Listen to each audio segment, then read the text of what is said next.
आइए इस एग्जाम में आज हम कैडर के सवाल को देखेंगे। आखिर इस एग्जाम में कैडर जैसा शब्द महत्वपूर्ण क्यों है और कैडर को लेकर के तैयारी करने वाले सभी छात्रों के मन में एक अजीब सी स्थिति क्यों रहती है। कैडर से संबंधित संपूर्ण जानकारी आज आपको इस वीडियो लेक्चर के माध्यम से उपलब्ध कराई जाएगी। कैडर का अर्थ क्या है? कैडर का अर्थ दो तरीके से लिया जाता है। एक इसका शाब्दिक अर्थ लिटरल मीनिंग और दूसरा इसका व्यावहारिक अर्थ जो हमें दिखाई देता है। शाब्दिक अर्थ होता है कैडर का अधिकारियों का, व्यक्तियों का ऐसा प्रशिक्षित समूह जो किसी खास कार्य के लिए ट्रेंड किया जाता है, यानी highly well trained officers group is called cadre. बहुत उच्च स्तर के अधिकारियों को जब किसी विशेष कार्य के लिए खास प्रकार की ट्रेनिंग देकर के तैयार किया जाता है तब उनको एक कैडर मान लिया जाता है कि आप इससे संबंधित व्यक्ति हैं और आप इस प्रकार का कार्य करेंगे। जैसे भारत में सॉफ्टवेयर क्षेत्र में किसी को कार्य करना है तब उनको सॉफ्टवेयर की पूरी जानकारी दी जाती है और उनका ट्रेनिंग बिल्कुल उसी प्रकार का होता है। तब उन्हें कहा जाता है कि सॉफ्टवेयर की जानकारी रखने वाले व्यक्तियों का एक समूह, दैट इज कैडर। दूसरा अर्थ होता है इसका व्यावहारिक अर्थ, प्रैक्टिकल एस्पेक्ट जो हमें दिखाई देता है। और आईएएस एग्जाम में जो दिखाई देता है, जो व्यावहारिक पक्ष है, यही ज्यादा महत्वपूर्ण है। कैडर का दूसरा अर्थ हुआ संवर्ग या राज्य, अर्थात कैडर को विभिन्न राज्यों के रूप में भी दिखाया जाता है। प्रत्येक राज्य की एक निश्चित प्रशासनिक व्यवस्था है। उस निश्चित प्रशासनिक व्यवस्था के लिए हमें विशेष प्रकार के विशेषज्ञ और वेल ट्रेन्ड अधिकारियों की आवश्यकता होती है। इसलिए प्रत्येक राज्य को उसकी प्रशासनिक आवश्यकताओं के अनुरूप उन्हें प्रशिक्षित अधिकारी उपलब्ध कराए जाते हैं। जैसे आईएएस आईपीएस अधिकारी को ट्रेनिंग के पश्चात विभिन्न राज्यों में भेजा जाता है। तब जिन राज्यों में भेजा जाता है वह उन राज्यों के लिए या उस संवर्ग के लिए जीवन भर या रिटायरमेंट तक अपनी सेवाएं देते रहते हैं। इस प्रकार कैडर का एक व्यावहारिक अर्थ है संवर्ग अथवा राज्य, यानी विशेष प्रकार के अनुभवी और प्रशिक्षित अधिकारियों को किसी राज्य में पदस्थापित करना, उनका प्लेसमेंट करना, इसे भी कैडर कहा जाता है। ठीक है, तो कैडर के बारे में एक सामान्य पॉइंट ये हुआ। दूसरा, कैडर की आवश्यकता क्यों है? Why the cadre is necessity. इसकी आवश्यकता भारतीय संदर्भ में निम्न स्थितियों के आधार पर देखी जा सकती है। भारत चूंकि सांस्कृतिक दृष्टि से विविधतापूर्ण राष्ट्र है और ऐसी स्थिति में हमें विशेष प्रकार के वेल ट्रेन्ड अनुभवी अधिकारियों की आवश्यकता होती है जो इस राष्ट्र की सांस्कृतिक विविधता और विभिन्न प्रकार के मूल्यों के प्रति अपनी आस्था और निष्ठा को बनाए रखें तथा राष्ट्र के प्रति अपने सेवा के मूल्य को सर्वोच्च स्तर पर बनाए रख सकें। तो कैडर की आवश्यकता चार संदर्भों में होती है। पहला, विविधता में एकता को मेंटेन करने के लिए। भारत सांस्कृतिक दृष्टि से, भौगोलिक दृष्टि से, धार्मिक दृष्टि से मोस्ट डाइवर्सिफाइड विविधतापूर्ण राष्ट्र है और ऐसी विविधता के लिए हमें ऐसे वेल ट्रेन्ड अधिकारी या कैडर वाले व्यक्ति चाहिए जो इस विविधता को मेंटेन कर सकें, उसे संभाल सकें। इसलिए आईएएस आईपीएस अधिकारियों को विशेष प्रकार की ट्रेनिंग दी जाती है और ट्रेनिंग में उनको यही बताया जाता है कि भारत की जो विविधता है उसी के अंतर्गत आपको कार्य करना है। और यह विविधता ऊपरी तौर पर, बाहरी तौर पर दिखाई देती है, लेकिन आंतरिक रूप से यह यूनिटी है, हमारी एकता है। जिस प्रकार से हम सभी जीव या मनुष्य शारीरिक दृष्टि से, रूप रंग, लंबाई, वजन की दृष्टि से अलग अलग दिखाई देते हैं, लेकिन हम सबका इंटरनल सिस्टम एक ही है। इस प्रकार हमारे भीतर जो सिस्टम काम कर रहा है वो एक जैसा ही है और विभिन्न प्रकार के शरीरों में एक प्रकार से काम करता है। इसी प्रकार आईएएस आईपीएस ऑफिसर भारत की इस विभिन्न प्रकार की विविधता, जिसमें विभिन्न जातियां, धर्म, संस्कृतियां निवास करती हैं, उनके बीच में उन्हें काम करना पड़ता है, तब वो उन सब के भीतर कोऑर्डिनेशन बनाने का कार्य करते हैं, इसलिए उन्हें विशेष प्रकार की ट्रेनिंग्स प्रदान की जाती है। दूसरा, राष्ट्रवाद की भावना, feelings of nationalism. IAS IPS officer के लिए एक गुण यह भी होता है कि वह अपनी सेवा के दौरान राष्ट्रवाद की भावना और राष्ट्रीय मूल्यों को बनाए रखे, क्योंकि जब इस प्रकार की सेवा के माध्यम से उनको कार्य करने का अवसर प्राप्त होता है, तब उनके सामने सिर्फ राष्ट्र की रक्षा और राष्ट्र की सेवा का ही विकल्प होता है। उसमें उनका ये वाला पक्ष पीछे छूट जाता है कि वो सिलेक्टेड आईएएस आईपीएस अधिकारी उत्तर प्रदेश का है, पंजाब का है, कर्नाटक का है, तमिलनाडु का है, वो सिर्फ अपने आप को भारतीय राष्ट्र की सेवा के लिए समर्पित मानता है। और इस रूप में इन अधिकारियों को ट्रेनिंग भी दी जाती है, जिससे राष्ट्र की एकता, अखंडता को अक्षुण्ण रखा जा सके, उसे प्रोटेक्ट किया जा सके, इसलिए भी कैडर की आवश्यकता होती है। तीसरा, राष्ट्रीय एकीकरण, नेशनल इंटीग्रेशन।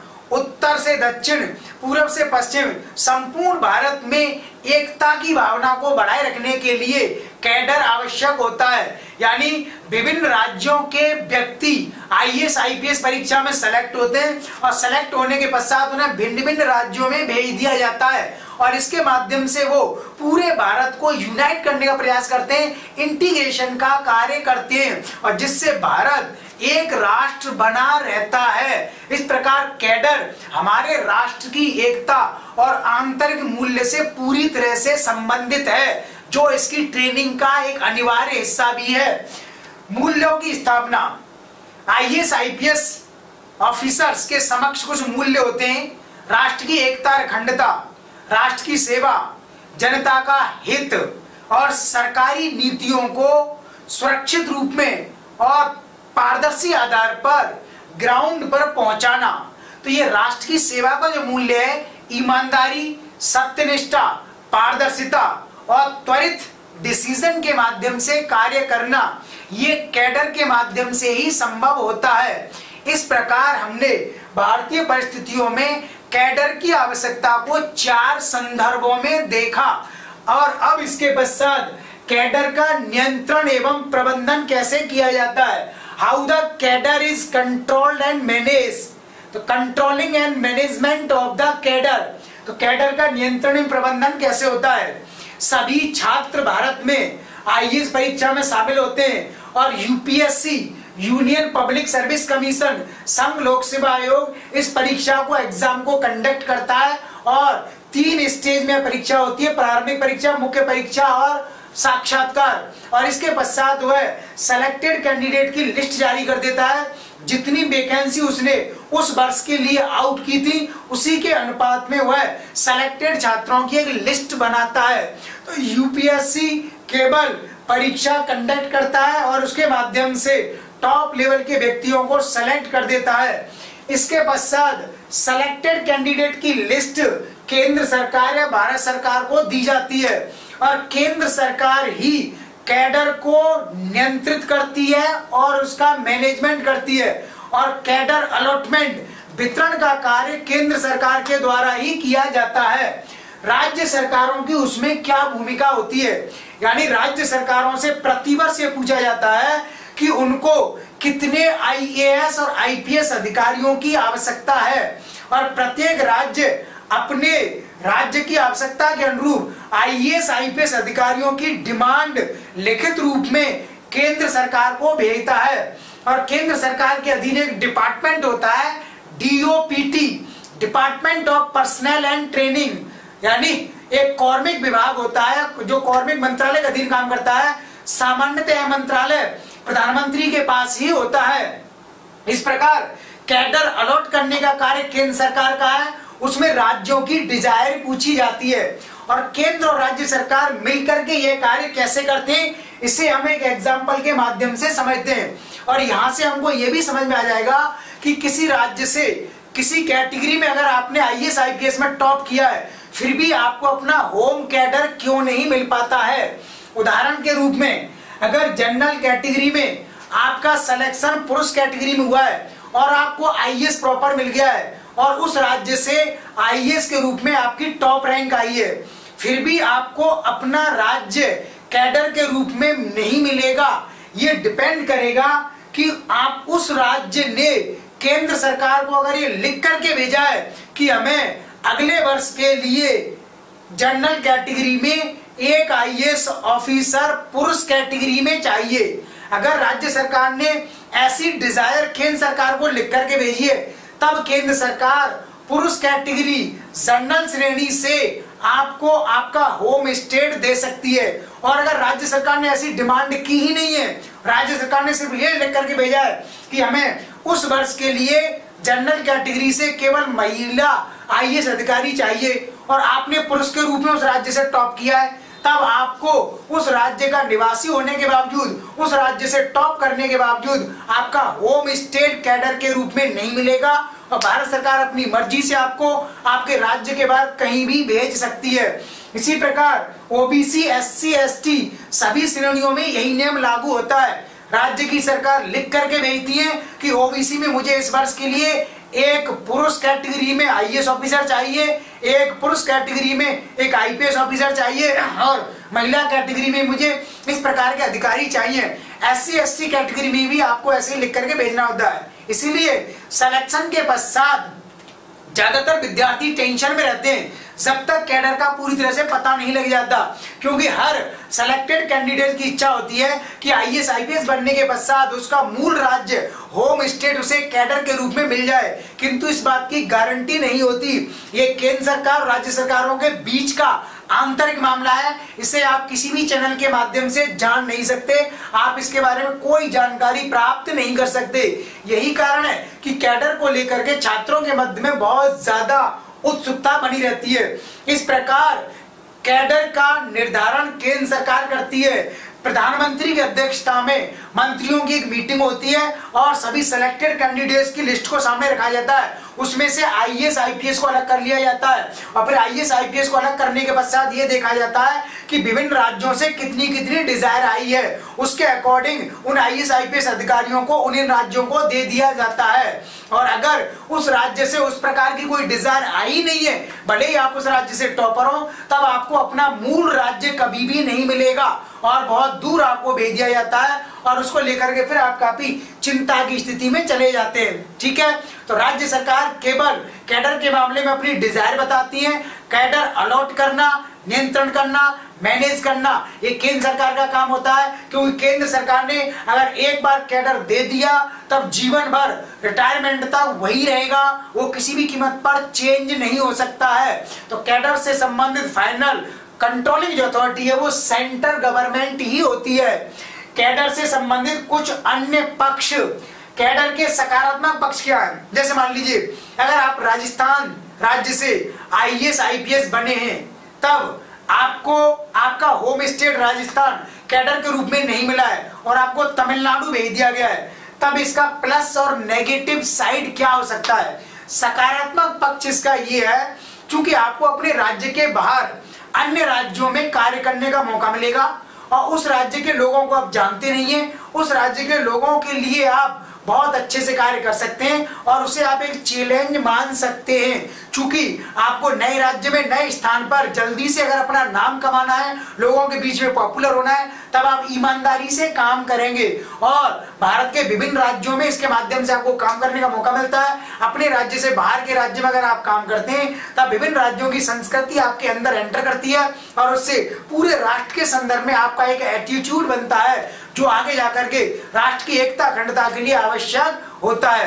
तो ये इसका एक प्लस पॉइंट हो सकता है। लेकिन कैडर के नकारात्मक पक्ष ज्यादा है। अगर आप राजस्थान के निवासी हैं और अगर आपको तमिलनाडु, कर्नाटका या मणिपुर कैडर प्राप्त हुआ है, तब ऐसी कंडीशन में आप चिंता में पड़ जाते हैं कि उस राज्य में हमें कोई जानता नहीं है, हमारा कोई जान पहचान वाला मिलने वाला वहां रहता नहीं है। क्योंकि आईएएस आईपीएस बनने के पश्चात हर व्यक्ति की इच्छा होती है कि वो अपने लोगों के बीच में रहे, अपना रुतबा, अपना जो सर्वोच्च सम्मान है अपने लोगों के बीच में दिखाए। ये एक मानवीय स्वभाव होता है, और उन राज्यों में आपका जान पहचाना कोई व्यक्ति नहीं होता है, इसलिए आपके मन में थोड़ी सी निराशा भी आ जाती है। और दूसरा, उन राज्यों की संस्कृति से आप पूरी तरह से अवेयर नहीं होते हैं।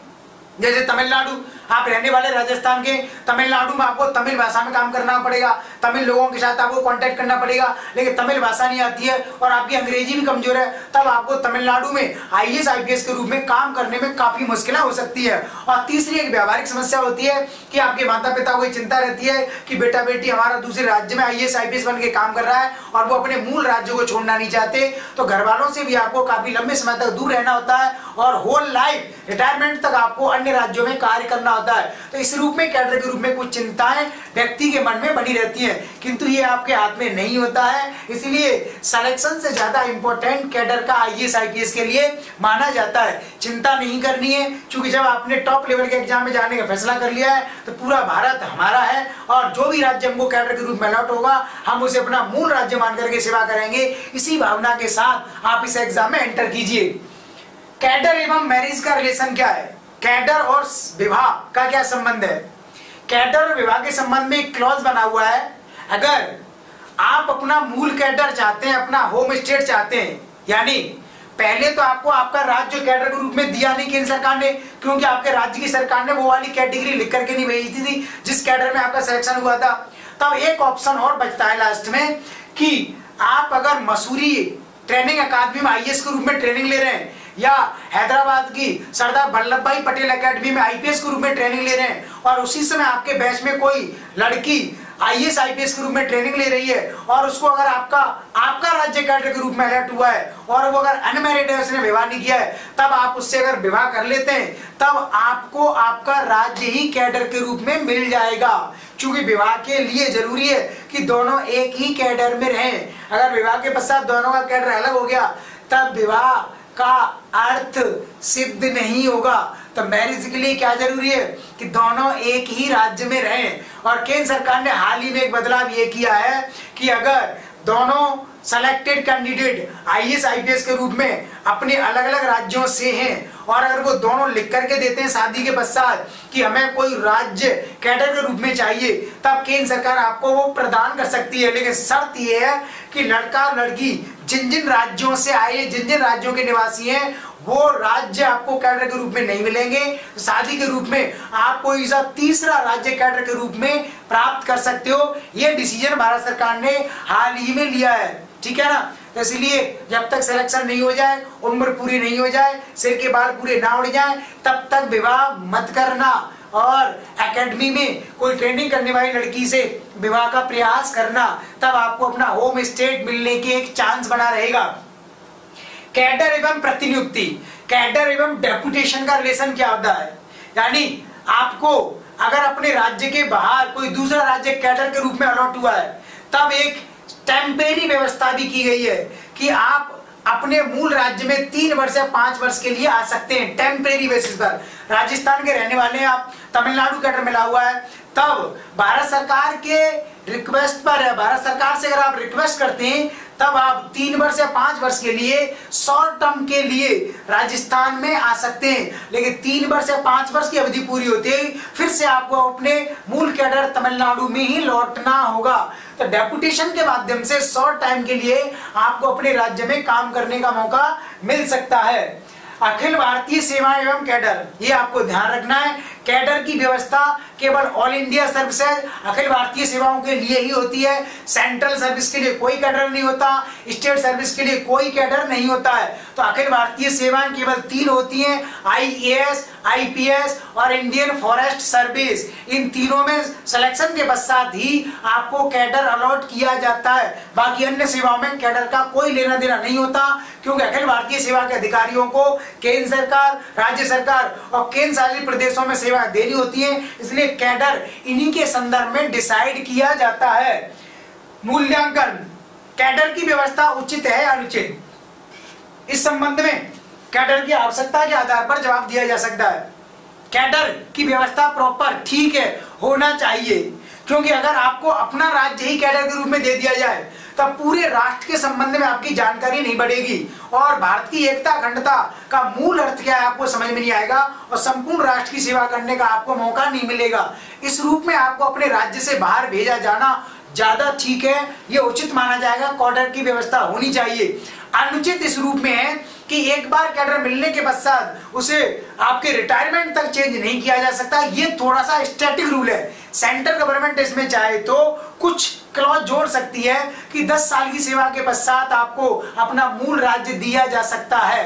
तो ऐसा कुछ प्रावधान इसमें किया जा सकता है, क्योंकि अधिकांश स्टूडेंट सिलेक्शन के पश्चात आईएएस आईपीएस की नौकरी छोड़ देते हैं, क्योंकि राजस्थान का रहने वाला है, त्रिपुरा मिल गया, नागालैंड मिल गया, तो ये राज्य ऑलरेडी डिस्टर्ब है, जम्मू कश्मीर मिल गया, तो इनमें जान पर हमेशा खतरा बना रहता है। इसलिए उनको लगता है कि कैडर की व्यवस्था ठीक नहीं है। तो कैडर के संबंध में प्लस और माइनस दोनों पक्ष बने हुए हैं। चूंकि ये टॉप लेवल की सेवा है, इसलिए इसमें चैलेंज चुनौती भी टॉप लेवल की है। उन्हीं को ध्यान में रख करके आपको इस सेवा में एंटर करने का मन बनाना चाहिए।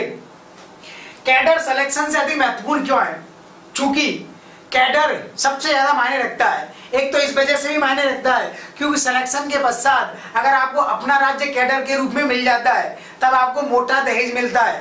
राजस्थान से अगर आपका आईएएस आईपीएस में सिलेक्शन हुआ है और आप राजस्थान में विवाह करते हैं तब आपको करोड़ों रुपए का दहेज मिलता है। और अगर आप राजस्थान के हैं और आपको तमिलनाडु कर्नाटका कैडर के रूप में मिला है तब आपको दहेज कम मिलता है। तो एक तो इसलिए भी ज्यादा महत्वपूर्ण है कि अपना राज्य अगर आपको कैडर के रूप में अलॉट होता है तो ये काफी मायने रखता है। दूसरा, एक व्यक्ति ये चाहता है कि आईएएस आईपीएस बनने के पश्चात मेरी रेड लाइट, मेरे रुतबे को, मेरे सम्मान को मेरे लोग देखें, मेरे लोगों के बीच में मैं रौब जमाऊं, सही तरीके से काम करूं। और जब आपको अपना होम स्टेट कैडर के रूप में नहीं मिलता है तब आपके मन में थोड़ी सी निराशा हो जाती है। यही कारण है कि व्यक्ति अपने मन से हमेशा प्रयास करता है कि हे परमात्मा, हे भगवान, आईएएस आईपीएस बनाने के पश्चात मेरा मूल राज्य होम स्टेट ही मुझे कैडर के रूप में दे देना, क्योंकि अपने लोगों के बीच में आईएएस आईपीएस के रूप में सेवा करने का जो आनंद होता है वो अनंत टाइप का होता है। इसलिए व्यक्ति इस प्रकार का प्रयास करते रहते हैं। लेकिन आपको ध्यान रखना है, इस संबंध में आपकी कोई भूमिका नहीं है। सेंट्रल गवर्नमेंट के हाथ में पूरा खेल होता है, कोई भी जैक चैक इसमें नहीं लगती है। आप कहीं से भी इसको जान नहीं सकते कैसे होता है। ठीक है, तो कैडर का एक रहस्य था, इस पर ओवरऑल हमने आपके इस बारे में जानकारी दी। ऐसे ही आईएएस एग्जाम से संबंधित कुछ काफी सारे पक्ष हैं जिन पर बेहद शॉर्ट में आपको जानकारी दी जाएगी। ठीक है, बहुत डिटेल में अगर आप सुनना चाहते हैं तब हमने हाउ टू क्लियर आईएएस और आईएएस प्लानर नाम से 5 वीडियोस बनाए। पूरा उस पर मटेरियल हमारी वेबसाइट पर उपलब्ध है, आप बहुत डिटेल में वहां से सुन सकते हैं। आधे घंटे के पूरे वीडियो लेक्चर्स हैं। ठीक है, धन्यवाद।